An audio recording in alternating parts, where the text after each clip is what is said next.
Ça, c'est donc le squelette du cou. Troisième volet, donc on va voir les régions, les subdivisions, les régions profondes du cou. Pour ce faire, donc pour cela, on va faire une coupe qui passe par la sixième vertèbre cervicale.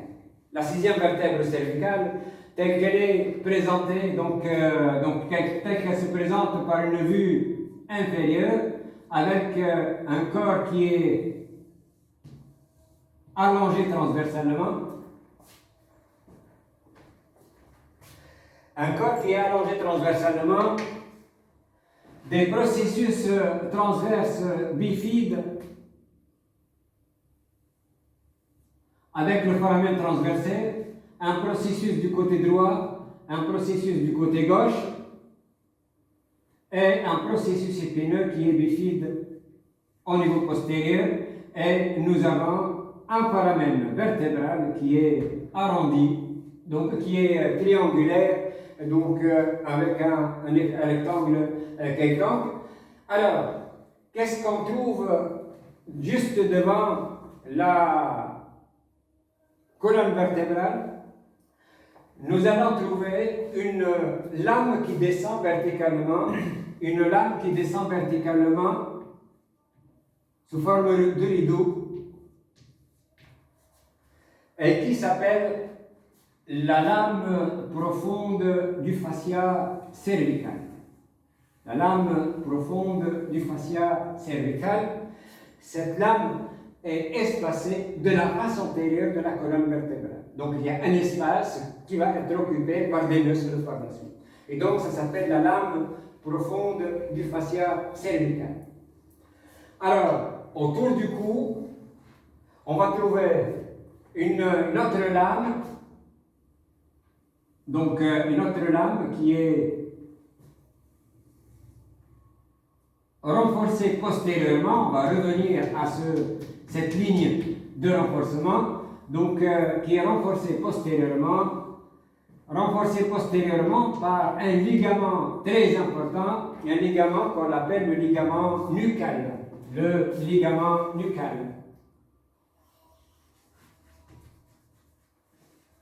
Le ligament nucal.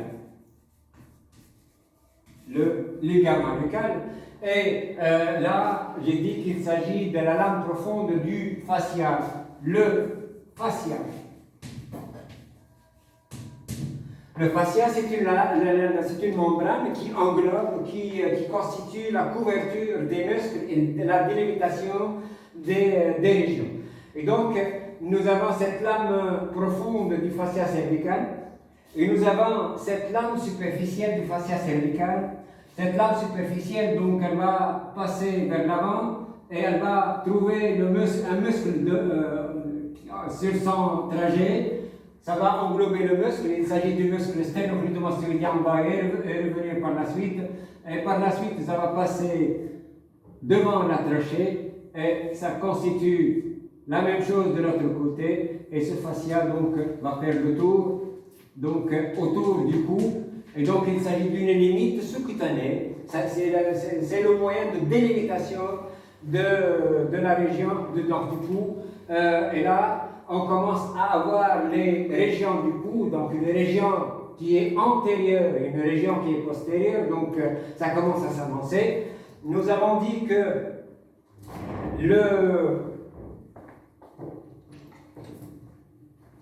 le fascia trouve le muscle là, c'est le muscle sternocleidomastoïdien en coupe. Et là de l'autre côté, c'est le muscle sternocleidomastoïdien gauche en coupe. Nous avons aussi un fascia qui prend son origine d'une manière discontinue au niveau de l'intersection des deux lames, un autre fascia, une autre lame, donc, et qui va englober un muscle sur son trajet. Je vais revenir à ce muscle, et par la suite, ça va se dédoubler pour englober un muscle, et ça va s'accoler au niveau antérieur, et la même chose pour le deuxième feuillet, et les deux lames vont s'accoler devant la trachée, de la même chose du côté gauche. Donc ça commence en pointillé, c'est pas une lame continue, donc c'est une lame perforée, c'est une lame criblée. Au niveau postérieur, il y a là une insertion, mais elle laisse passer des éléments anatomiques. Donc c'est la lame, ça s'appelle la lame péritrachéale tout simplement, car cette lame-là, ça va coïncider avec les autres lames au niveau antérieur devant la trachée. Donc la même chose de l'autre côté. Donc ça se dédouble. Ça se dédouble, donc ça va englober les muscles. On va revenir à l'appellation de ces muscles. Et par la suite, donc, ça va englober le muscle homoïdien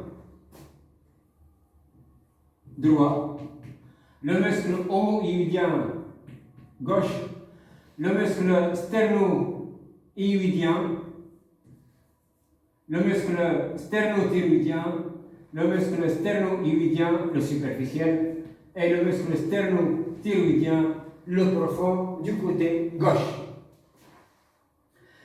Alors, là, c'est la délimitation du cou. Donc, le cou est délimité par le fascia, la lame superficielle du fascia cervical. Donc, tout l'ensemble, toutes ces feuilles s'appellent un fascia. Donc, ce sont des lames fibreuses. Et ces fascias, donc, ont des lames. Nous avons la lame profonde qui constitue un rideau devant la colonne vertébrale. Et ça descend vers le bas. Et ce fascia se perd, donc sera perdu au niveau du thorax. Et ça s'appelle le fascia profond du thorax, mais avec des petites lamelles. Ce n'est pas aussi individualisé au niveau du thorax. Donc, cette lame qui est la lame profonde du fascia cervical. Alors, la coupe nous a permis de couper la trachée à un niveau quelconque. Donc, on a coupé l'un des anotracheaux et la trachée, c'est un conduit musculo-fibrocartilagineux. Donc les extrémités de l'anotrachiale sont reliées par un muscle qui s'appelle le muscle trachéal. Le muscle trachéal.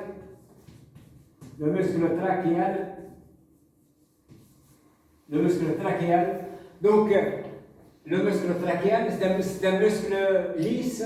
Donc, malgré qu'il est inséré sur un squelette cartilagineux, donc il s'agit d'un muscle lisse, et ce muscle va taper la face, va tapisser, si vous voulez bien, la face postérieure de la trachée, tout le long de la trachée. Donc, il est là, ce muscle au niveau postérieur. Derrière la trachée, donc, nous avons l'œsophage qui est déporté vers le côté gauche. Et donc, bien sûr, c'est accolé, mais pour le schéma, j'essaie d'éloigner les structures pour la visibilité. Donc, l'œsophage, et tout devant, nous avons, si la coupe, nous avons une glande qui est la glande thyroïde avec ses différents constituants, les deux lobes, le lobe gauche et le lobe droit. Et nous avons aussi l'artère carotide commune droite, l'artère carotide commune gauche, artère donc qui va être à l'origine de l'irrigation de l'extrémité céphalique. Sur sa face latérale, nous avons la veine jugulaire interne. Donc dont les parois sont fines. Donc c'est pour cet exemple-là qu'on la présente toujours affaissée. Et nous avons dans l'angle dièdre postérieur chemine un nerf que vous connaissez, un nerf qui est la 10e paire des nerfs crâniens, et il s'agit du nerf vague. Donc nous avons le nerf vague droit et le nerf vague gauche, donc qui chemine derrière l'espace aménagé par la face ou les faces postérieures de la carotide commune et de la veine jugulaire interne. Donc là, on a mis en place les 3 axes du cou, donc les axes du passage du cou. Nous avons l'axe vertébral qui se constitue par la colonne vertébrale, ou un segment de la colonne vertébrale qui sont les 7 vertèbres cervicales. Nous avons l'axe viscéral, donc l'axe viscéral qui commence au niveau du crâne et donc qui va passer jusqu'au thorax, et ça se constitue par une cavité aérienne ou des cavités aérodigestives. Ça s'appelle l'axe viscéral. Le mot viscéral, ça veut dire vide, donc l'axe viscéral.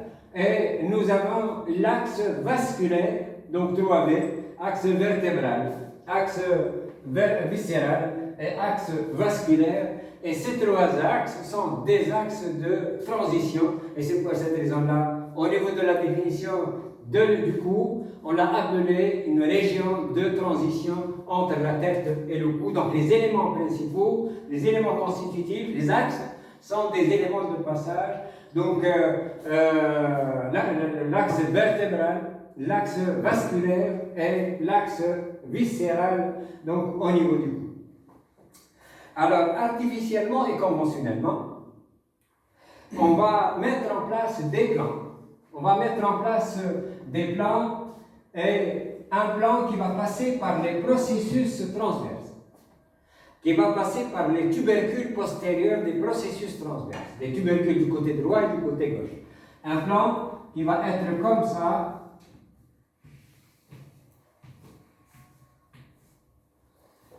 Donc, on va l'appeler le plan bitransversaire.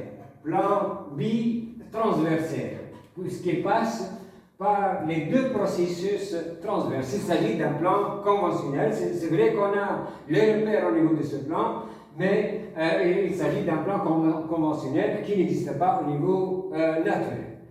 Et on va avoir un deuxième plan, un du côté droit et un du côté gauche, qu'on va le dessiner, qui va passer par le bord antérieur du muscle, sternocleidomastoidien et le foramen transversé. De la même façon, donc de l'autre côté, nous avons le bord antérieur du muscle sternocleidomastoidien gauche et le bord médial du foramen transversaire du côté gauche, donc pour avoir enfin des régions délimitées géométriquement. Et là, nous avons les régions, donc une région qui est là, derrière le plan bitransversaire, et c'est une région musculaire. C'est une région osteo-musculaire qu'on appelle la région nucale au niveau du cou. La région nucale, c'est la nuque du cou. Donc la région nucale. Donc la première région, c'est région nucale. La région nucale. Cette région nucale, on l'appelle aussi la gouttière vertébrale. La gouttière vertébrale, bien sûr, gouttière vertébrale, c'est par rapport à la colonne vertébrale. Toute la colonne vertébrale, dans le constituant principal ou le lit principal osseux, ce sont les lames des vertèbres. Ça s'appelle la gouttière vertébrale, mais particulièrement au niveau du cou, ça s'appelle la région de la nuque. Une région qui est délimitée là, une région qui est rectangulaire à peu près, une région qui est rectangulaire, juste devant les corps vertébraux, donc ça juxte les corps vertébraux, ça se situe derrière la lame profonde du fascia cervical et limité entre les plans latéraux, donc le plan qui relie le sternocleidomastoidien et le processus transverse. Et donc cette région que je vais la hachurer en bleu comme ça, cette région, qui est une région virtuelle réellement, région presque déshabitée d'organes à part des lymphonodes, et donc cette région s'appelle la région prévertébrale. Donc on va avoir quelques muscles au niveau de cette région, et on va avoir aussi quelques muscles, on va avoir des nœuds lymphatiques. C'est presque une région déshabitée, mais il s'agit d'une région musculaire, ça s'appelle la région prévertébrale. Prévertébrale, c'est tout près de la colonne vertébrale. Tout simplement car même toute cette région-là, c'est une région prévertébrale. Mais la région prévertébrale est bien délimitée. C'est la région, c'est l'espace presque virtuel, c'est-à-dire il n'y a pas de vide, occupé par quelques muscles, quelques lymphonodes. Et cette région, c'est la région prévertébrale, donc qui se trouve devant les corps vertébraux des 7 premières vertèbres cervicales et derrière la lame profonde du fascia cervical est limitée latéralement par des traits, en fait des plans fictifs, des plans conventionnels, donc qu'on a définis auparavant. Une autre région va apparaître. Une autre région va apparaître qui est cette fois-ci une région paire. Une région paire est pour qu'on juge que le schéma est correct, il faut que ces axes vasculaires, l'axe vasculaire est englobé dans la région. Pour mon schéma, il est faux, tout simplement car si je rejoigne le bord antérieur du muscle sténocleidomastoïdien avec le foramen, ce paquet vasculaire doit être placé ici. Donc, cette région que je vais la hachurer comme ça, cette région que je vais la hachurer comme ça, cette région, c'est la région latérale du cou. Donc, région lucale, région prévertébrale en bleu, la région blanche, là, hachurée en blanc, qui est une région paire, dont l'élément principal de passage, c'est le paquet vasculaire nerveux, ou l'axe vasculaire nerveux, constitué par la carotide commune et la jugulaire interne, ainsi que le nerf vague. Et ce qui a resté, c'est la région antérieure du cou. La région antérieure du cou, il y a des muscles propres à cette région, et aussi là où on va trouver l'axe vasculaire, l'axe viscéral du cou. Là donc, si on essaie de résumer pour la présentation du cou, d'abord nous avons dit qu'il s'agit d'une région de transition. Transition, pourquoi? Car les constituants de cette région-là transitent à travers le cou, ne sont pas des éléments propres au cou, et ça c'est très important sur le plan fonctionnel. Les limites, donc on a des limites vraies et des limites conventionnelles. Limite supérieure, donc c'est le bord basilaire de la mandibule, bord postérieur de la branche mandibulaire, la tangente inférieure du mia acoustique externe, encore une fois, mia acoustique externe, et la convention donc anatomique, c'est la ligne fictive, la ligne imaginaire qui relie la protubérance occipitale externe avec le mia. Si je résume encore pour la limite inférieure, des limites nettes, donc le bord supérieur du sternum, le bord antérieur de la clavicule, le bord inférieur de l'acromion et la ligne qui relie l'acromion avec le processus épineux. Là, pour le squelette, on a oublié en fait, on a oublié quelque chose, c'est la clavicule. La clavicule fait partie des éléments squelettiques. La clavicule fait partie des éléments squelettiques. Et par le sternum, la clavicule donc fait partie des éléments squelettiques ainsi que l'acromion. Donc, ce sont des éléments qui appartiennent au squelette du cou. pour la division pour les régions profondes du cou. Donc ce qui divise ces régions, ce sont les fascias. Ce qui délimite ces régions, ce sont les fascias. Ce sont les membranes qui englobent les muscles. Les fascias, ce sont les membranes de nutrition, les membranes nourricières des muscles et les membranes de délimitation des muscles.